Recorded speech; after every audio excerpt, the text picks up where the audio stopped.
Well, good morning. I've got a smile on my face because I've got one waiting for its photograph to be taken. Rod ripped off not long ago. It was the rod that, my left-hand rod, fished in open water just to a nice little clear spot on the tuna. And it looks to be a common, around 20 pounds I guess, maybe a little bit over. Lovely fish. I can't wait to have the photographs taken, so I'm going to do that next.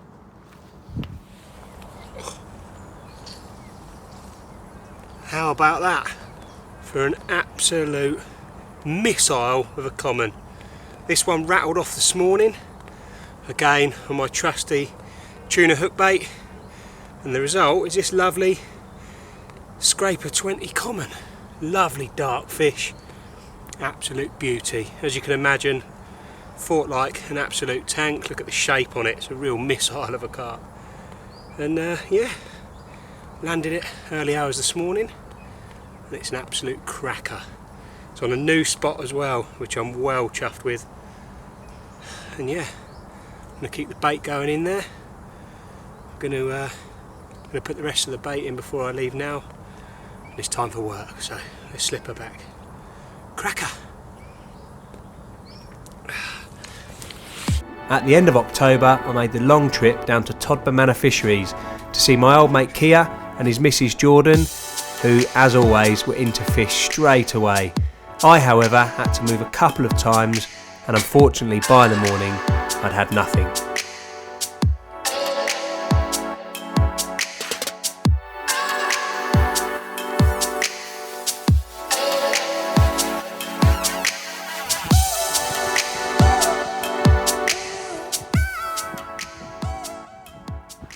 Well, I didn't think it was going to be as hard as this. I've moved 3 times now and finally got on fish, managed to nail 2 within about 20 minutes of each other. Both 20 pounders, so very, very chuffed. Hopefully, I'm going to catch another one. They're in this bay. I've got a little pussycat. Look at that. I actually love them when they're this small. Might keep it as a little pet out in a little tank. Well, that'd be theft actually, wouldn't it, from Todber? A lovely little thing. Oh, that's class.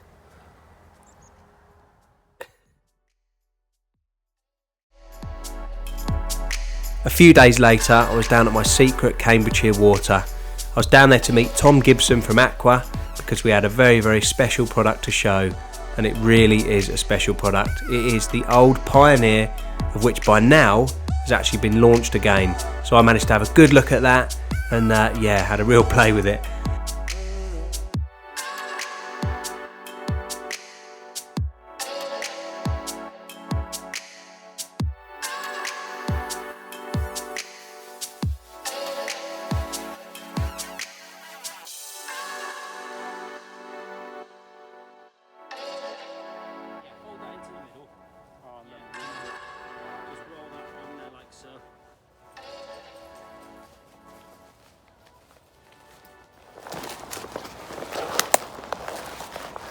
Well, we're just getting towards evening time and rods are all out. It's been quite a warm afternoon.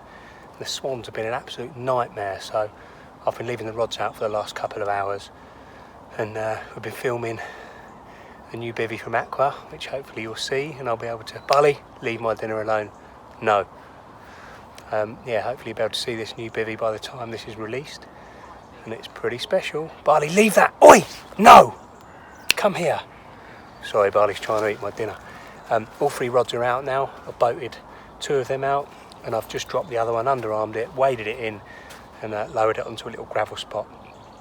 I've got Brazil nuts on 2 rods, and Pacific tuna on the other, over a scattering of tuna and Brazil chops. So, excuse me, the reason I'm using Brazils is I've caught a lot of the carp in here, and there's a couple of mirrors that I haven't caught. And the big greedy common seems to absolutely love the boilies, so I've gone in with the Brazil nut approach, just something a little bit different, something they probably haven't seen before, and hopefully I can trip up one of those wary mirrors. That's the plan anyway. If you're wondering what this big scratch is on my head, unfortunately I tangled with a branch, so yeah, cut my head, very nice. But no, things are looking good. I've got the baits out there, it's nice and quiet. I've seen a couple of sort of rocks on the surface on one of my close-in spots. So I think I'm on carp, and it's nice and mild. I'll have me chicken nuggets and enjoy the evening. Hopefully I'll have something to report to you in the night or in the morning.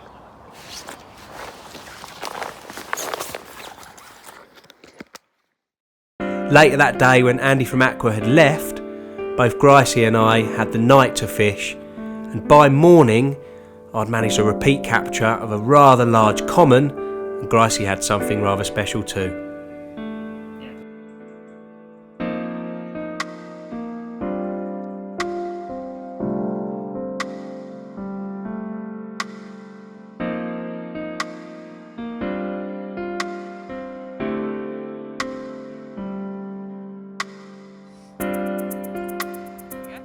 Lovely, mate. Little bar of gold. Pristine, isn't it? Oh, mate, it's cracking. Beautiful car. Well done, kidder. Nice tail on it. Do you feel special that you're on the diary? Yeah. Good. About time I'm getting this. Right, I'm going to stop filming and get you some shots. Well done, boy. Thanks. Oh, look, and here's Tom as well. Good morning. Really close up, look. There he is.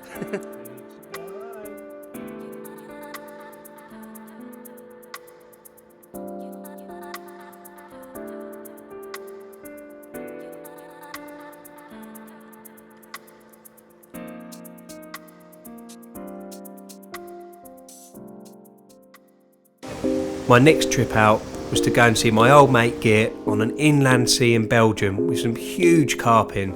Although the trip wasn't particularly successful, we had a lot of fun, many laughs, and we managed a few little zander as well.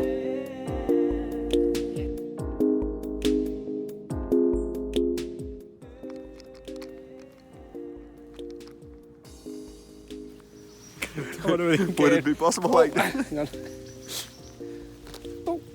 Small ones. Oh, tiny. It's a very small zander. But who cares?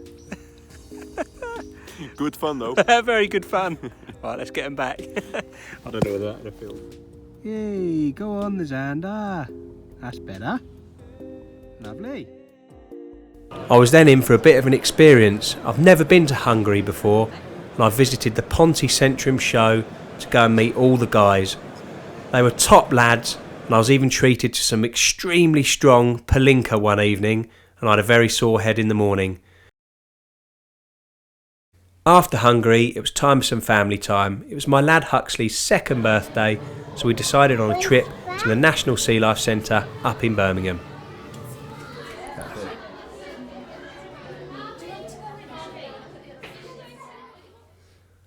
In November, things got serious. I decided to turn my attentions to a huge, windswept concrete jungle with some very special carp in. I knew this venue would be extremely demanding, so I made the effort to get up there as much as I could, sometimes every other night, watching the water and baiting up. I fished around 4 or 5 nights to begin with, and I've really started to feel like I was getting somewhere. Bonfire night was the turning point for me, because I heard one early morning give away its whereabouts, and so I decided to concentrate on that area. Well, that was to be a wise decision, because on a very, very mild evening, really windy, everything felt perfect. The planets aligned and I managed to catch 3 beautiful carp. After revealing these 2 incredible commons, there was something special waiting to be photographed next. At some point during the night, I received the most vicious take and lifted into something incredibly powerful. It must have stripped 30-40 yards of line off on the first take, and I knew I was hooked into something big. In the moonlight, I could see this huge set of shoulders silhouetting, and I just knew that I was into one of the big girls. I was just praying that it wouldn't come off. After a tense 30-minute fight, I slipped the net under this huge common carp, and I knew exactly which one it was. A quick text message to my old mate Elliot Gray, who was down in Reading at the time, and he'd got the keys to the motor and set on his way to come and photograph this magnificent creature. On the map, he looked really, really mean, absolutely packed with muscle. This colossal common carp was truly one of the best fish I think I've ever caught. After getting some incredible shots, I couldn't have asked for any better, to be honest, by my old mate El. We soon slipped her back and she waddled off into that crystal clear water to fight another day.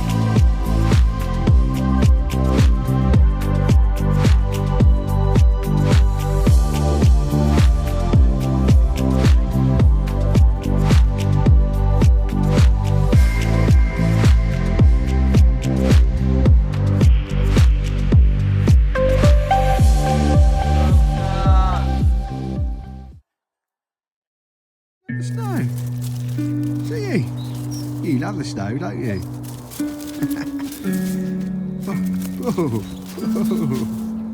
Well, that comment made my year, to be honest, made my fishing life even.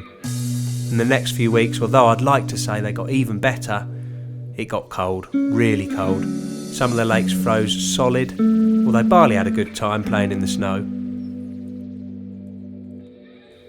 I had a trip to the amazing Milton Abbas with my old mate Hadley, and although I struggled, even though I was on fish, they just didn't feed.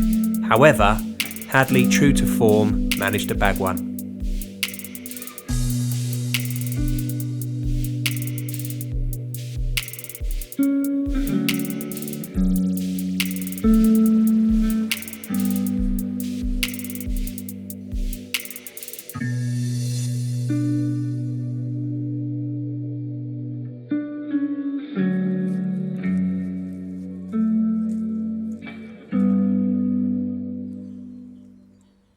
Hadley, that is a corking carp, mate. I'm well happy with this. I bet you are.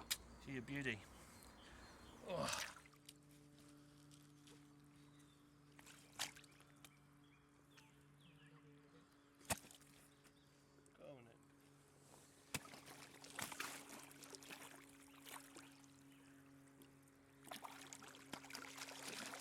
Yay! Winter hero! Well, I'm doing something different altogether today. Got a couple of hours spare this afternoon, so I'm doing a couple of hours fishing on my local river. There used to be some absolute monster perch in here. This is where I caught my first ever 4-pound perch, and so I thought I'd give it a go. I've got a couple of hours, as I say. River's looking in prime condition, not coloured. There's a little bit of water in it. It's got that little greeny tinge, which always used to scream big perch. So I'm gonna give it a few hours, see what happens. Although I'm predominantly a carp angler, I do like to fish for bits and bobs in the winter time. Carp fishing can be really hard in the winter, and I like nothing more than float fishing, ledgering on the river for perch or chub. You can go for just a few hours and it's real good fun.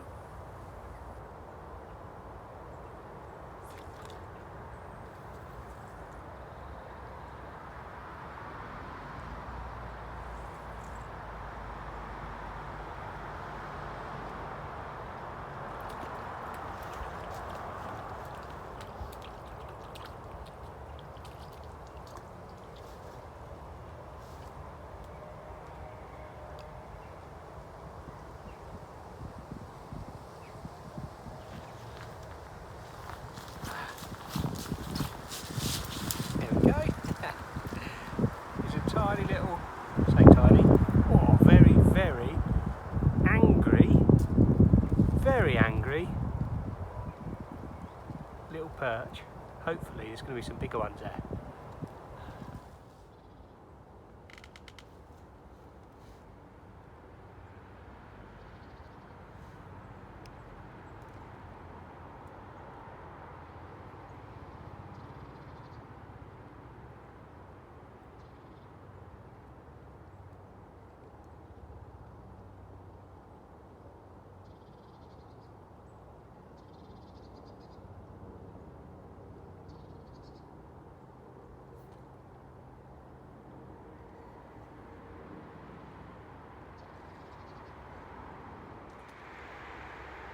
Well, I apologise for all my fingers and thumbs in the shot.